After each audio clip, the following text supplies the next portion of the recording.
సద్గురు జ్యోతిషాలయం నుండి 2026 మే నెలలో వార ఫలాలు 8వ తారీఖు నుండి మొదలు పెడితే 14 మే వరకు శుభాశుభ ఫలితాలు ఎలా ఉన్నాయి అని అంటే, వేసవి ఎక్కువగా ఉంది. అగ్ని నక్షత్రం కూడా 4వ తారీఖు నుంచి స్టార్ట్ అయింది. ఎండ తాపడం చాలా తీవ్రంగా ఎలా ఉంది, ఎందుకంటే సూర్యుడి ఇంటికి కుజుడు వచ్చి స్థిరపడుతున్నాడు. మే 10వ తేదీ నుంచి కుజుడు మేషరాశిలో వచ్చి స్థిరపడతాడు.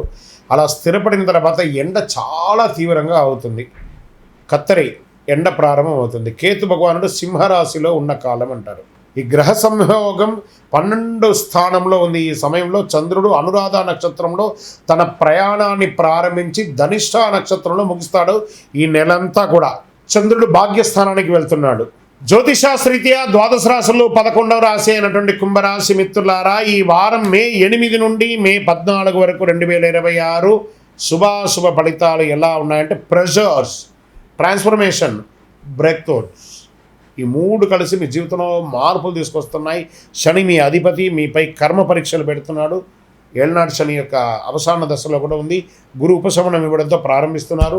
రాహు మీకు అన్ఎక్స్పెక్టెడ్ చేంజెస్ని ఇస్తున్నాడు.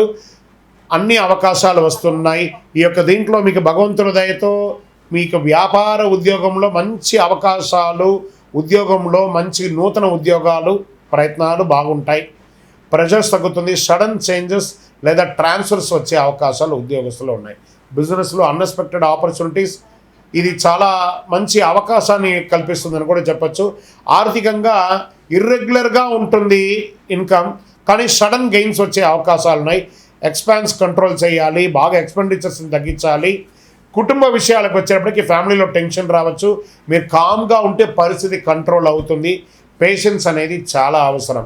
రాజకీయ పరంగా మీ ఇన్ఫ్లుయెన్స్ ఫ్లక్చువేట్ అవుతూ ఉంటుంది, కానీ లాంగ్ టర్మ్లో గెయిన్ ఉంటుంది. జాగ్రత్తగా ఉండండి. వ్యవసాయదారులకి మిక్స్డ్ రిజల్ట్ అని చెప్పచ్చు.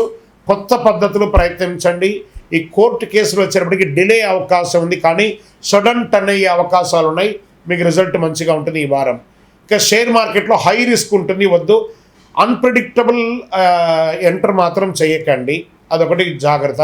విద్యార్థులకి కాన్సన్ట్రేషన్ తగ్గవచ్చు, డిస్ట్రాక్షన్ ఎక్కువ ఉంటుంది. డిసిప్లిన్ పెంచితే సక్సెస్ ఉంటుందని చెప్పచ్చు. ఆరోగ్యం పట్ల స్ట్రెస్ ఉంటుంది. స్లీప్ చాలా ముఖ్యం. ఇంకా అన్ఎక్స్పెక్టెడ్ అదృష్టం ఈ వారం వచ్చే అవకాశాలు కొన్ని ఉన్నాయి. సడన్ గెయిన్స్ కూడా వచ్చే అవకాశాలు ఉన్నాయి. పరిహారాలు, శని భగవానుని ప్రార్థన చేయండి. ఏళ్ళనాడు శని వెళ్ళే అవసాన దశలో ఉన్నారు. దేహి మే బుద్ధి వైశిష్ట్యం అని చెప్పి ఆయన దగ్గర ప్రార్థన చేయండి. నల్ల నువ్వులు దానం చేయండి. హనుమాన్ చాలీసా పారాయణం చేయండి. పేదలకు సహాయం చేయండి.